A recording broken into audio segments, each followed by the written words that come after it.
Nishi-kun is 109 centimeters, 3 feet 6 inches tall, and weighs 19 kilograms, 42 pounds, and is 25 years old.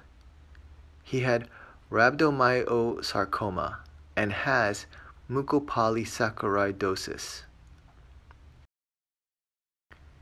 He used to be a YouTuber, writer, club dancer, programmer, and a host in a host club.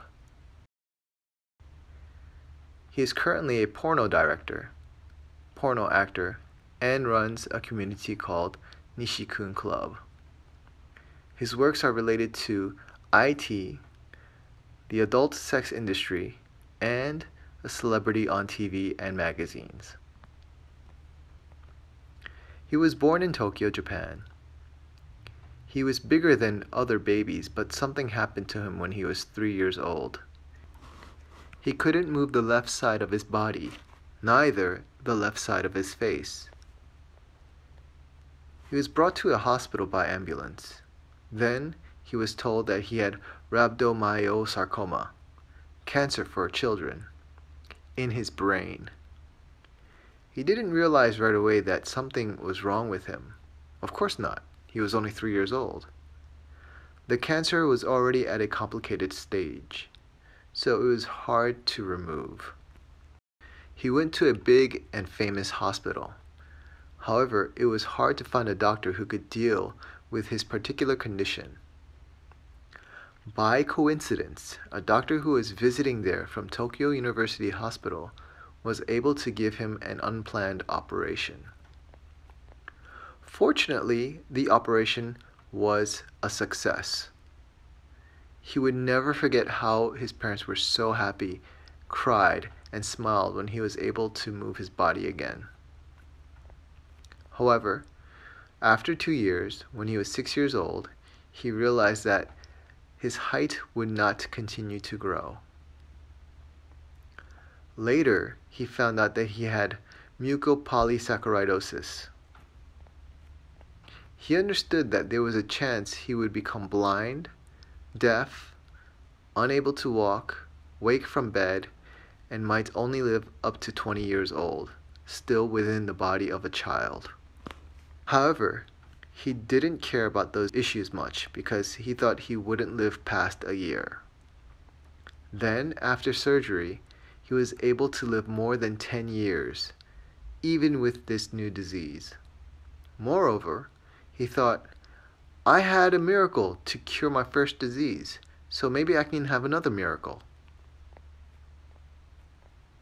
Maybe the reason for his optimism was because his mother pretended to be positive and always said positive things to him. Actually, she was super negative. But he still appreciated it. When he was 7 years old, he had a successful marrow transplant. Usually, marrow transplants have a minimum improvement rate for his condition, and there is a big risk with surgery. But for him, his symptoms will never become worse. When he was an elementary school or middle school student, he was already much shorter than other students. Also, it was really difficult for him to walk. His father said, there are some things that you can't do, but you can cover what you lack by having a high set of skills. Due to that, Nishikun wanted to do something different from other people. After entering high school, he focused on studying. He wanted to be a student at Tokyo University, the most difficult university to enter in Japan. He was planning to focus only on his studies, but before that, he wanted to see a world that he didn't know. What he did was search for high school student event on Japanese SNS. It's had a big change on his life. He went to a live house in Shinjuku. The organizers and customers were high school students, but they were smoking cigarettes and drinking alcohol. He was a student from a school that only allowed students who had high grade point averages to attend. He also had a disability, so he didn't feel like he fit in with the live house crowd. Right after entering the place, he wanted to go home. Then he heard a girl say, "OMG, so cute." That very nice-smelling girl had grandiose hairstyle with sexy clothes, hugged him suddenly.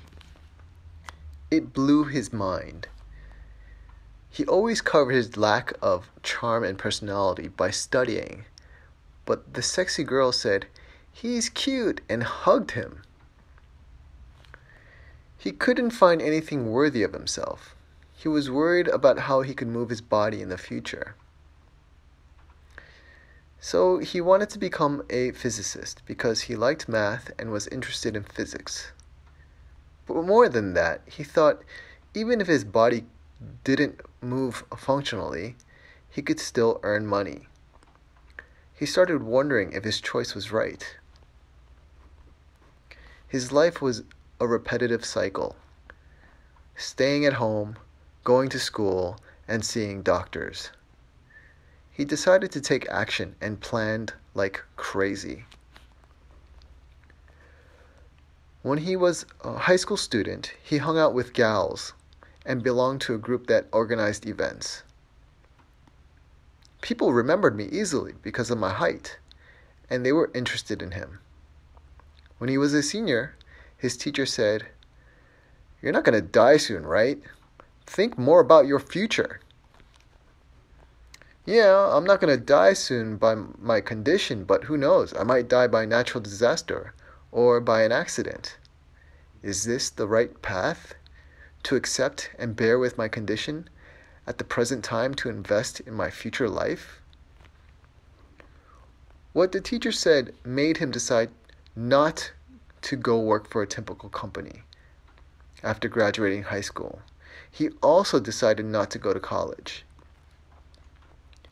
After graduating high school, he wanted to earn money. He attended various events. One day, an engineer said, "Why don't you be an engineer and make an iPhone app?" She gave him advice, and he became an employee for an IT company. After that, he met people in the adult sex industry by chance. People have prejudice towards the adult sex industry, but making love makes lives enriching, and it makes more lives by procreating. Also, it's a big taboo to acknowledge people with disabilities with sexual topics. He thought it would be so interesting for him to become a pioneer for that. If I express myself sexually, not only people with disabilities, but various people might change their biases. At least I can give people the opportunity to think about sex openly. I can also obtain money, fame, and power. This is something only I can do. There is no other option. When he was a child, he thought, "Why am I alive? Why was I born? I'm useless. And am I a burden to this world?" However, now he is happy that he can positively influence people through the adult sex industry. He is judged and admired by people.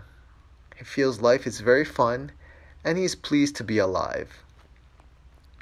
He always looks for what he can do, and what only he can do. When he finds his niche, he will do it. His motto is, "Live on with all my strength to pass away in the best way." Nobody knows when we will die. We might die because of an accident or disease. That's why he enjoys every single minute.